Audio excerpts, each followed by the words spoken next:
Well, guys, I gotta tell you, one of my favorite treats is I get to talk to all of our speakers backstage, and just as a business leader myself, I'm constantly soaking up the knowledge and the wisdom that they bring to not only our attendees, but they're also investing into our leadership team, because business principles are universal.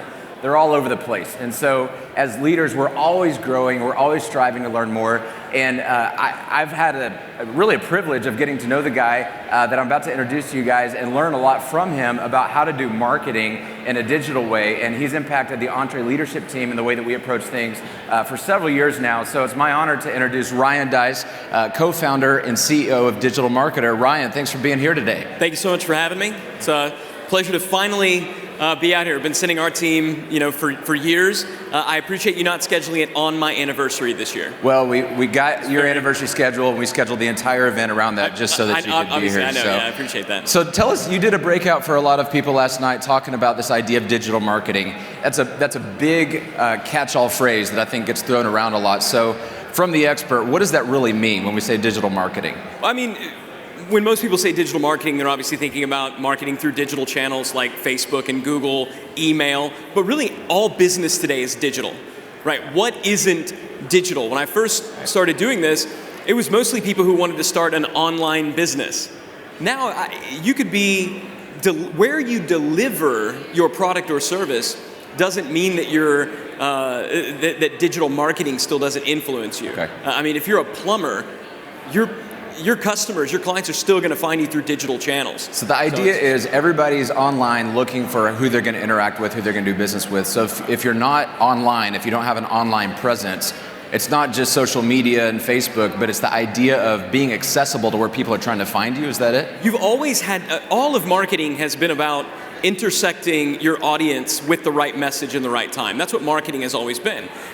When everybody was looking for things in the phone book, well then, you would do yellow page. That's where you go. That's how you find people. Right. Now just everybody is online. They're on their phones all the time. So the tried and true principles haven't changed. So I love telling people, if you've had marketing that has worked in the past, if you've had ad campaigns that have been effective in the past, we're not throwing everything out the window. It hasn't all changed. It's about applying it to newer media and newer channels. Okay, so let's talk about that, because I think as business leaders, especially if we're more established in a traditional marketing approach, this whole online thing is changing so quick, it can feel intimidating. Yeah. And the tendency is, I think, one of two extremes. We either go all the way in, not knowing what we're doing, and stand up every single channel, Facebook and Instagram, and we've got to have an online presence, and so we just go bananas trying to stand everything up, and we're halfway kind of managing all that, and it's very overwhelming. Yeah. That's on this extreme. The other extreme is, this is intimidating. I don't know if I can do any of it. We're just a traditional mom and pop. We have a website, but maybe it's just not for us to try to do the whole online marketing thing. And I think both of these extremes can get people in trouble. So unpack that for a second. Well, obviously you can't just stick your head in the sand and say the internet isn't a thing. Yeah. Come on. It's here to stay. Yeah, it's like oxygen, right? It's how we do it's it. there whether you like it or not. And hopefully you like it, like oxygen. So that extreme, I hope that people aren't there anymore. Now, there is the other extreme that you talked about, which is I always have to be on the cutting edge. Yes. I always have to be. If I'm not out there in front, right, I'm going to miss it, and it's all going to pass me by. I want to make everybody feel so much better about that. Okay. We have never been first in any business we've gone into. We're never on the leading edge of these things. Okay. I like to tell marketers, you need more redneck friends. Until I hear my redneck friends starting to talk about a media channel, then we don't really burden ourselves with it. Okay. So this whole idea of, I was looking at local businesses, and they were like, we need to come up with a Snapchat strategy. No, you don't. Yeah. You don't. So you might one day, but the idea that we always have to be out front, we always have to be with the cutting edge, it's just not true. So how do we know as business leaders, especially when we get millennials in our business and they're marketers and that's how they're interacting, right, we don't want to obviously snuff out the new vision for how people are communicating and miss the opportunity. There's the fear that if Snapchat's the next big thing, right, and we kind of are tempted to go, we got to get in there. What are your filters that you encourage business leaders with for how you know when to jump in and be cutting edge so you can be relevant and not miss kind of the next wave in marketing, but then be cautious enough that you stay back and say, is this here to last? Do you have kind of some guidelines for that? Always keep yourself aware, be aware. Okay. Don't just be totally unaware of what's going, but don't jump in until your normal friends start talking about it. Okay. Right? All your normal friends are on Facebook. Right. Now right. some of your normal friends might be getting more into Instagram. Okay.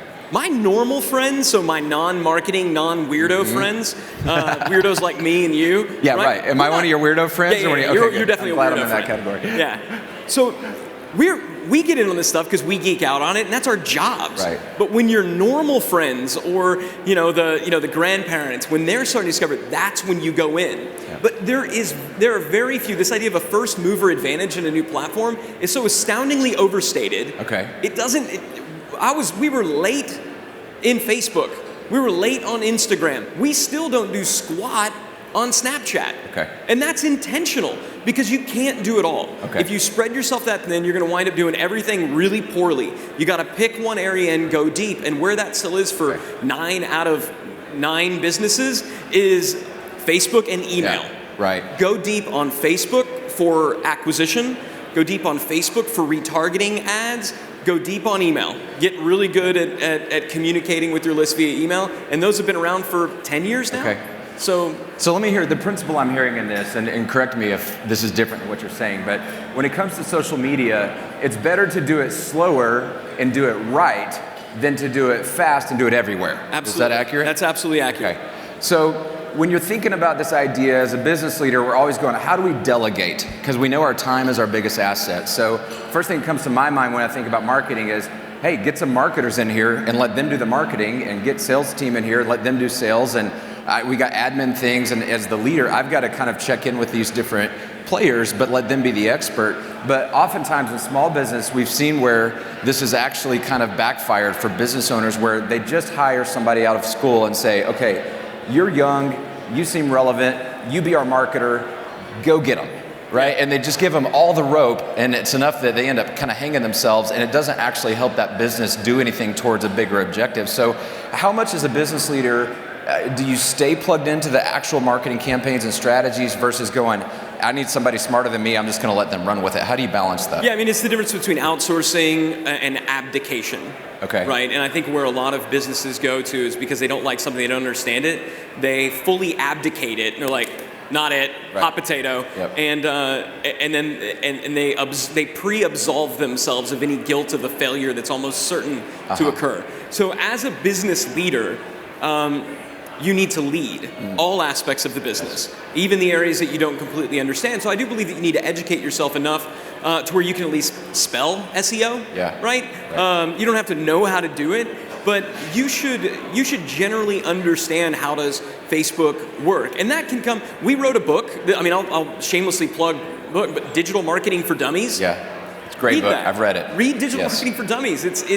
I might make like 27-cent royalty if you go and buy it, but the reason we wrote it is so that business owners could go through that and say, okay, I generally understand, and then put somebody in place from a marketing perspective where you can speak to them and say, these are the goals.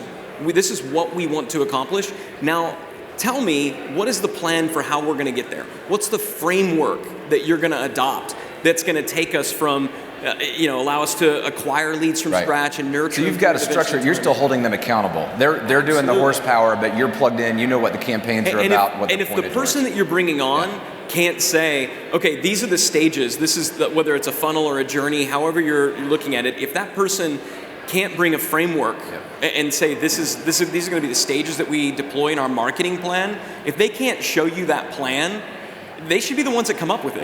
But if they can't show you the plan and then have you hold them accountable to it, you got the wrong person.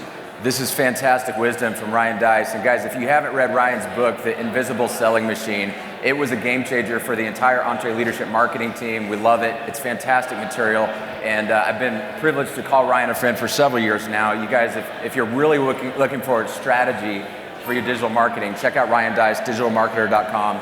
These guys are killing it. Fantastic partners and friends of EntreLeadership.